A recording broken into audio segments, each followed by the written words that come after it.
गुरु जी की प्यारी संगत को जय गुरु जी। संगत जी, YouTube के माध्यम से ये हमारा गुरु जी का परिवार आपस में जुड़ा है ताकि हम सभी एक दूसरे से गुरु जी के सत्संग शेयर कर पाएँ, गुरु जी से जुड़ी बातें कर पाएँ और गुरु जी को से कनेक्टिविटी बना पाएँ। यही माध्यम से हम जो है गुरु जी की ब्लेसिंग्स ले पाते हैं और गुरु जी की ब्लेसिंग सभी संगत के बीच में बराबर रूप से जो है जाती रहे, बराबर रूप से सभी के दुख कष्ट पीड़ाएं दूर करते रहें गुरु जी। इसीलिए हम जो है YouTube के माध्यम से आप सभी के साथ जुड़े हैं ताकि आप सभी के सवालों का जवाब जो गुरु जी हमें आदेश देते हैं, गुरु जी के हुक्म देते हैं, उनके अनुसार जो है जो भी संगत का कोई भी सवाल कोई भी प्रश्न है आप मुझे कमेंट बॉक्स में पूछ सकते हैं। और मैं कोशिश यही करता हूं कि ज़्यादा से ज़्यादा संगत के जो भी कमेंट में मेरे पास ज़्यादा कमेंट्स आते हैं, मतलब ज़्यादा जिस टॉपिक को लेके ज़्यादा कमेंट आते हैं उसके ऊपर मैं एक वीडियो बनाऊं, एक सत्संग करूं ताकि सभी संगत को जो है वो प्रॉब्लम सॉल्व हो जाए। तो बाकी मैं पर्सनली भी संगत की कॉल आती है तो मैं उनको भी आंसर करता हूं, जो भी उनकी क्वेरीज होती हैं। बस गुरु जी की हुक्म है तो उस हुक्म का हम पालन कर रहे हैं, उसके अलावा और कुछ नहीं है। तो आज हम सत्संग करेंगे कि बड़े मंदिर कैसे पहुंचा जाए, क्या क्या चीज़ें ज़रूरी हैं और अगर हम बाहर से आ रहे हैं तो कौन सा दिन हमारे लिए ज़रूरी है और क्या क्या चीज़ें इम्पोर्टेंट हैं। उससे पहले संगत जी देखिए, परेशानियाँ दुख कष्ट इस संसार में सभी को हैं। एक छोटा सा सत्संग है कि परेशानी कौन इंसान जो है, कहीं एक आंटी का भी मैसेज आया या कोई भी अंकल आंटी का आता है तो मेरे मन में आया, इसलिए मैंने आपसे सोचा कि भाई मैं जो है छोटा सा एक सत्संग आप सभी के साथ करूं कि परेशान कौन नहीं है इस संसार में, दुख किसको नहीं है, कष्ट किसको नहीं है, किसको पीड़ा नहीं है, कौन इंसान है जो मतलब दुखी नहीं है। इंसान के जन्म लेने के बाद ही उसके इंसान के जीवन में दुखों की शुरुआत हो जाती है। सुख भी होते हैं बट इंसान सुखों को भूल जाता है, दुखों को हमेशा याद रखता है। तो इस संसार में जिसने भी जन्म लिया है ना, तो उसके साथ सुख और दुख ये लीला चलती रहेगी जब तक इंसान जिंदा है। तो यही सच है जो है कि भाई इंसान ने एक दिन इस संसार से जाना है, इस संसार को छोड़ना है। हम ना चाहते हुए भी इस संसार में जीवन भर जो है अपना रहते हैं। ऐसा नहीं कि हम एक बिल्कुल सुखी रह पाएँ या हम दुखी रह पाएँ, सुख और दुख तो चलते रहते हैं। और गुरुजी ने भी हमेशा कहा है कि सकारात्मक रहोगे, पॉजिटिव रहोगे तो आपको कभी भी दुखों का इतना अनुभव नहीं होगा। और मैं भी आपके साथ हूँ। गुरुजी वैसे तो कभी अपनी संगत को दुखी नहीं होने देते, पर जो हमारे कर्म हैं, जो हमारी आप मान लीजिए जो भी हमारे जीवन के पिछले जन्म के कर्म या जो भी संसार में हम जुड़े हैं, हम कर्म करते हैं, तो उन सब कर्मों की जो भी हमको कुछ भी चीज़ें वो भोग के तो जानी ही पड़ती हैं।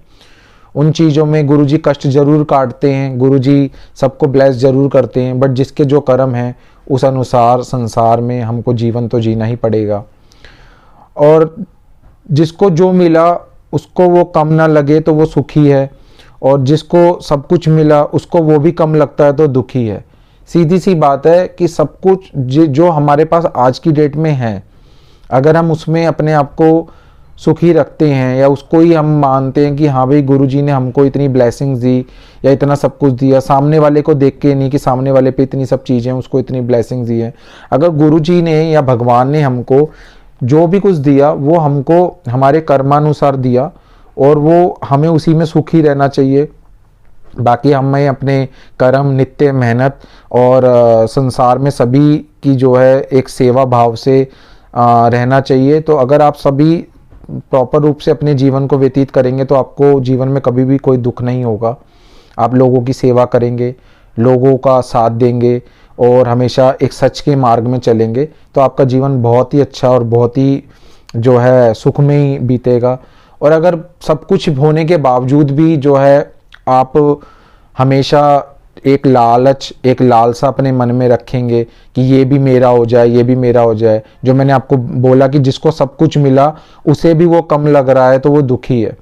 सब कुछ मिलने के बाद भी हमें कोई ना कोई कमी लग रही है तो इंसान दुखी है।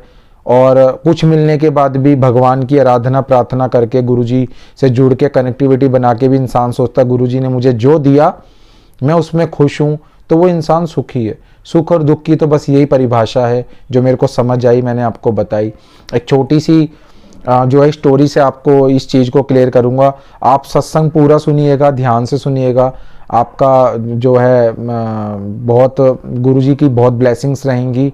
आप पूरा सत्संग सुना करिए, कभी भी सत्संग सुनते हैं, और जो भी आपके प्रश्न होते हैं आप कमेंट बॉक्स में बोल सकते हैं। और अगर आपने अभी तक मेरा चैनल सब्सक्राइब नहीं किया है तो आप मेरे चैनल को भी सब्सक्राइब कर लीजिए, ताकि गुरुजी से जुड़े सभी बातें, सभी सत्संग, सभी इम्पोर्टेंट जानकारियाँ मैं आप सभी से यूट्यूब के माध्यम से या किसी अन्य सोशल मीडिया के माध्यम से आप सभी के साथ पहुँचा पाऊँ। तो मैं आपको बोल रहा था संगत जी की एक छोटी सी कहानी सुख और दुख के ऊपर मैं आपको जो है उससे आपको क्लियर हो जाएगा काफ़ी हद तक। कहीं मैं ये सब बातें इसलिए बोल रहा हूँ क्योंकि कहीं आंटी या कहीं अंकल का हमारे पास कॉल आता है कि जो है हम काफ़ी दुखी हैं, गुरुजी हमारी नहीं सुनते, हमारे दुख औरों से ज़्यादा हैं, या हमारे दुखों का कोई उपचार नहीं हो रहा, हमसे अब सब्र नहीं हो पा रहा, हम बड़े मंदिर भी हो आए, हमने गुरुजी का जल प्रसाद भी ले लिया, हमने लंगर प्रसाद भी लिया, और सब कुछ होने के बावजूद भी हमारे दुखों में कोई कमी नहीं आ रही है। कहीं संगत का ऐसा कहना होता है, तो मैंने इसलिए जो मेरे मन में गुरुजी ने भाव डालते मैं आप सभी के साथ शेयर कर देता हूँ। जैसे भी मैं बोलता हूँ, जैसे भी मैं बताता हूँ, मुझे नहीं पता, बस ये तो गुरुजी की इच्छा अनुसार जो मुझे लगता है मैं जो है आप सभी के साथ शेयर करता जाता हूँ, ताकि आप सभी को कोई भी क्वेरीज, कोई भी दिक्कत है, गुरुजी से जुड़ के, भगवान से जुड़ के आप उन चीज़ों को समझ पाओ, उन चीज़ों को क्लियर कर पाओ, या उन चीज़ों में जो है ना उलझे रहो कि हम दुखी हैं, सामने वाला सुखी है। तो संगत जी मैं आप सभी के साथ कह रहा था कि एक छोटी सी कहानी क्या, एक छोटा सा वाक्य ही समझ ली कि एक मनुष्य था, एक आदमी था, वो हमेशा दुखी रहता था और भगवान से हमेशा कहता रहता था कि भगवान जी आपने तो मेरे जीवन में दुख ही दुख लिखा है और आप मेरी नहीं सुनते हो। एक दिन भगवान की आवाज़ आई और भगवान ने उनको बोला कि तू अपने सारे दुखों को एक बोरी में भर के मंदिर के जो पिछले गेट पे आ जा और वहाँ पे जो है आप पहुँच। तो संगत जी वो उस आदमी ने अपने जितने भी उसके दुख थे उन सभी दुखों को एक बोरियों में समेटा। एक बोरी में समेटने के बाद जब वो पिछले गेट में, मंदिर के विशाल मंदिर होता है उसके पिछले गेट में जाता है, तो वहाँ देखता है कि काफ़ी ज़्यादा जो है और भी लोग खड़े हुए, बड़े बड़े उद्योगपति, बड़े बड़े जमींदार, बड़े बड़े जो है वहाँ पे लोग, उससे भी बड़े बड़े लोग खड़े हुए हैं अपने अपने दुखों की बोरियां लेकर। तो वो भी उन लोगों के साथ कतार में खड़ा हो जाता है। वो समझ जाता है कि इन सबको भी भगवान के आदेश अनुसार ये सब आए हैं, भगवान ने इन सभी को बुलाया जैसे मुझे बुलाया है, तो ये सब भी अपनी अपनी बोरियां लेके आए हैं। तो आगे क्या होता है संगत जी, फिर एक और आवाज़ आती है कि सभी जो है मंदिर के हॉल में प्रस्थान करें। तो जितने भी लोग वहाँ पे होते हैं, जितने भी पब्लिक वहाँ होती है जो अपने अपने दुख लेके आई होती है, वो मंदिर के अंदर हॉल में प्रस्थान करते हैं। सबने अपनी अपनी बोरियां पकड़ी होती हैं दुखों की। इतने में क्या होता है कि एक और भविष्यवाणी होती है कि सभी अपनी बोरियां जो हैं आगे लगे खूंटों में, आगे लगे कीलों में, या जो भी एक सब जगह हैंगिंग सिस्टम बना होता है वहाँ पे आप अपनी अपनी बोरियां हैंग कर दीजिए। तो सभी अपनी बोरियां टांग देते हैं और टांगने के बाद सब इधर उधर हो जाते हैं और इतने में लाइट चली जाती है। लाइट जाने के बाद जैसे ही लाइट आती है तो एक और आकाशवाणी होती है और एक और आवाज़ आती है और जो है बोला जाता है उसमें कि सब अपनी अपनी बोरियां, किसी की भी बोरी कोई भी बंदा ले सकता है, कोई भी जो है किसी की भी बोरी उठा सकता है। तो संगत जी क्या होता है कि सभी लोग अपनी अपनी बोरियां, अपनी अपनी दुखों की बोरियां ही उठाते हैं, कोई भी दूसरे की बोरी नहीं उठाता है।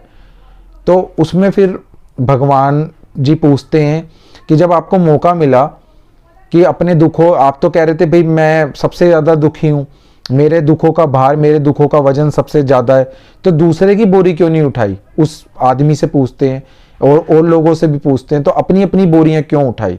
तो उसमें वो जो मनुष्य आदमी जो जिसने बोला था मैं दुखी हूँ, वो जवाब देता है कि दूसरे के दुख पता नहीं क्या कैसे कैसे होंगे, क्या क्या होंगे, क्या कैसी कैसी बीमारियां होंगी, कैसे कैसे कर्म होंगे, कैसा कैसा उसने किया होगा।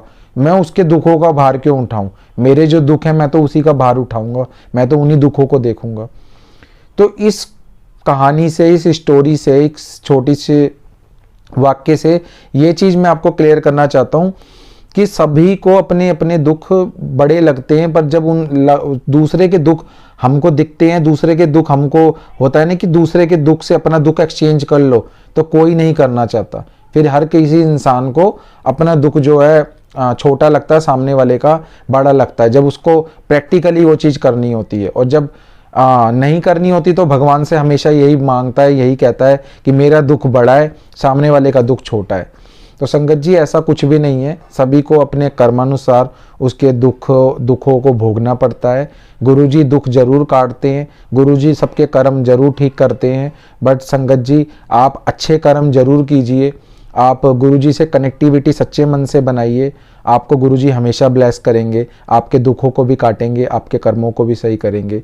तो काफ़ी देर से मतलब मैंने आपको ये बात समझाई, और जो है एक सत्संग के माध्यम से। और बाकी आपका अगर कुछ होगा इसमें, कुछ भी आपने पूछना होगा तो आप कमेंट के माध्यम से मेरे से पूछ सकते हैं। बाकी और यहीं पे हम गुरुजी के मंत्र के साथ अपने जो है सत्संग को समाप्त करेंगे। गुरुजी का एक बारी सभी संगत प्यार से, भाव से, सच्चे मन से मंत्र का उच्चारण करेंगे, उसके बाद हम वीडियो की समाप्ति करेंगे। ओम नमः शिवाय, शिवजी सदा सहाय। ओम नमः शिवाय, गुरुजी सदा सहाय। जय गुरुजी, जय गुरुजी संगत जी।